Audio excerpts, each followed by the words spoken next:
ശ്രീ മാത്രേ നമ. കൊട്ടാരത്തിൽ ശങ്കുണ്ണിയുടെ ഐതിഹ്യമാലയിൽ പ്രതിപാദിച്ചിട്ടുള്ള ഒരു ക്ഷേത്രത്തെക്കുറിച്ചും അവിടുത്തെ ഐതിഹ്യത്തെക്കുറിച്ചുമാണ് ഈ വീഡിയോയിൽ ഉൾപ്പെടുത്തിയിരിക്കുന്നത്. കോട്ടയം ജില്ലയിലെ ഐമനം എന്ന ശാന്തമായ ഗ്രാമത്തിൽ ഒളശ എന്ന സ്ഥലത്ത് സ്ഥിതി ചെയ്യുന്ന വേട്ടയ്ക്കൊരുമകൻ കാവ് ക്ഷേത്രം.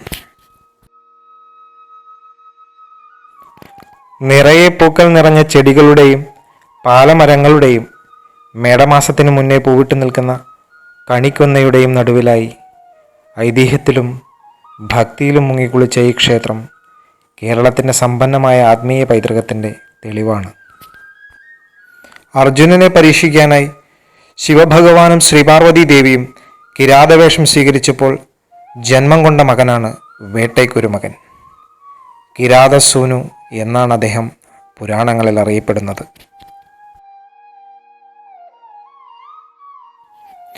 അമ്പും വില്ലും മഹാവിഷ്ണു സമ്മാനിച്ച പൊൻചുരികയും ആയുധമായുള്ള വേട്ടയ്ക്കൊരുമകൻ ഉഗ്രമൂർത്തിയാണ് എങ്കിലും ഈ കാവിൽ ശാന്തസ്വരൂപനായാണ് കുടികൊള്ളുന്നത്.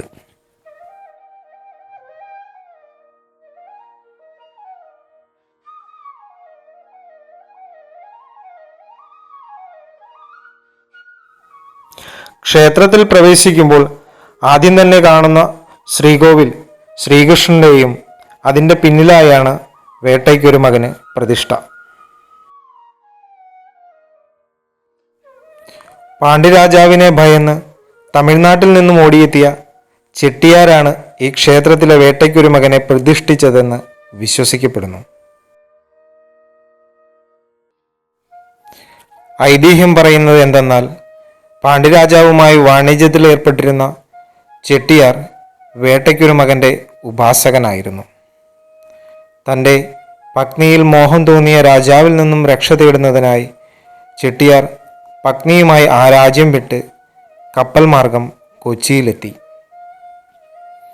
അവിടെ നിന്നും വഞ്ചിയിൽ തെക്കോട്ട് പുറപ്പെട്ട അവരുടെ വഞ്ചി കായലിനു മധ്യത്തിലെത്തിയപ്പോൾ വലിയ കൊടുങ്കാറ്റും മഴയും ഉണ്ടാകുകയും വഞ്ചി മുങ്ങിപ്പോകും എന്ന സാഹചര്യത്തിൽ ഒരു ഇരുണ്ട മനുഷ്യൻ വഞ്ചിയുടെ അടുത്തേക്ക് നീന്തിയെത്തുകയും ആ വഞ്ചി നിയന്ത്രണത്തിലാക്കി ഇന്ന് ക്ഷേത്രം ഇരിക്കുന്ന ഭാഗത്ത് കരയിലെത്തിക്കുകയും ചെയ്തു.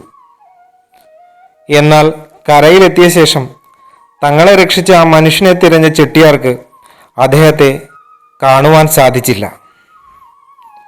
വിശ്രമിക്കാനായി തൻ്റെ പത്നിയോടൊപ്പം ഒരു ക്ഷേത്രത്തിൻ്റെ സമീപത്തിരുന്ന ചെട്ടിയാർ മയക്കത്തിൽ തൻ്റെ സ്വാമിയായ വേട്ടയ്ക്കൊരുമകനെ ദർശിക്കുകയും നിന്നെ വഞ്ചിയിൽ വന്ന് രക്ഷിച്ചത് ഞാനാണെന്നും ഈ ദേശത്ത് വസിക്കുവാൻ ഞാൻ ഇഷ്ടപ്പെടുന്നുവെന്നും നീയും നിന്റെ വംശവും എന്നെ പരദേവതയായി കണ്ടുകൊണ്ട് സേവിച്ചു കൊള്ളുവാനും സ്വപ്നത്തിൽ നിന്നും ഞെട്ടിയുണർന്ന ചെട്ടിയാർ ആ ദേശത്തിൻ്റെ രാജാവായ തെക്കുംകൂർ മഹാരാജാവിനെ വിവരങ്ങൾ ധരിപ്പിക്കുകയും അത് ബോധ്യപ്പെട്ട ശ്രീ മഹാരാജാവ് താൻ ശ്രീകൃഷ്ണനെ പ്രതിഷ്ഠിക്കാനായി പണി കഴിപ്പിച്ച ക്ഷേത്രത്തിൽ ശ്രീ വേട്ടയ്ക്കൊരുമകൻ സ്വാമിക്ക് പ്രതിഷ്ഠ നടത്തുകയും ആ ശ്രീകോവിലിന് മുന്നിലായി മറ്റൊരു ശ്രീകോവിൽ പണി കഴിപ്പിച്ച് അവിടെ ശ്രീകൃഷ്ണസ്വാമിയെ പ്രതിഷ്ഠിക്കുകയും ചെയ്തു.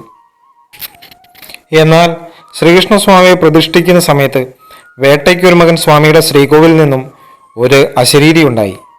എൻ്റെ നേരെ വന്നിരുന്നാൽ എന്നും എൻ്റെ ഉച്ഛിഷ്ടം ഭക്ഷിക്കണം എന്നായിരുന്നു അത്. ഈ കാലഘട്ടത്തിലും ക്ഷേത്രത്തിൽ ഈ പതിവ് തുടർന്നു പോരുന്നു. ശ്രീ വേട്ടയ്ക്കൊരുമകന് നേദിച്ച ശേഷമല്ലാതെ ശ്രീകൃഷ്ണസ്വാമിക്ക് അവിടെ നിവേദ്യം അർപ്പിക്കുന്നത് പതിവില്ല. വേട്ടയ്ക്കൊരുമകൻ സ്വാമിക്ക് വറപൊടി നിവേദ്യമാണ് പ്രധാന വഴിപാട്. ടിപ്പു സുൽത്താന്റെ സൈനികരിൽ നിന്നും മഹാരാജാവിനെ രക്ഷിച്ചതും തൻ്റെ വെളിച്ചപ്പാടിനെ പരീക്ഷിച്ച തെക്കുംകൂർ മഹാരാജാവിൻ്റെ അഹങ്കാരത്തെ നശിപ്പിച്ചതുമെല്ലാം ഒളശ ശ്രീ വേട്ടയ്ക്കൊരുമകൻ സ്വാമിയുടെ അത്ഭുത കഥകളാണ്. മീനമാസത്തിലെ ഉത്രം ദിനത്തിൽ ആറാട്ടോടുകൂടി അവസാനിക്കുന്ന ഉത്സവത്തിൽ പൂരം നക്ഷത്രത്തിൽ നടക്കുന്ന പൂരം തുള്ളൽ പ്രധാന ചടങ്ങാണ്. വറപൊടിയും കരിക്കും നേതിച്ച് സ്വാമിയിൽ അർപ്പിക്കുന്ന ഏതു കാര്യവും ശ്രീ വേട്ടയ്ക്കൊരുമകൻ സാധിച്ചു തരുമെന്നതാണ് ഈ ക്ഷേത്രത്തിലെ പ്രധാന വിശ്വാസം.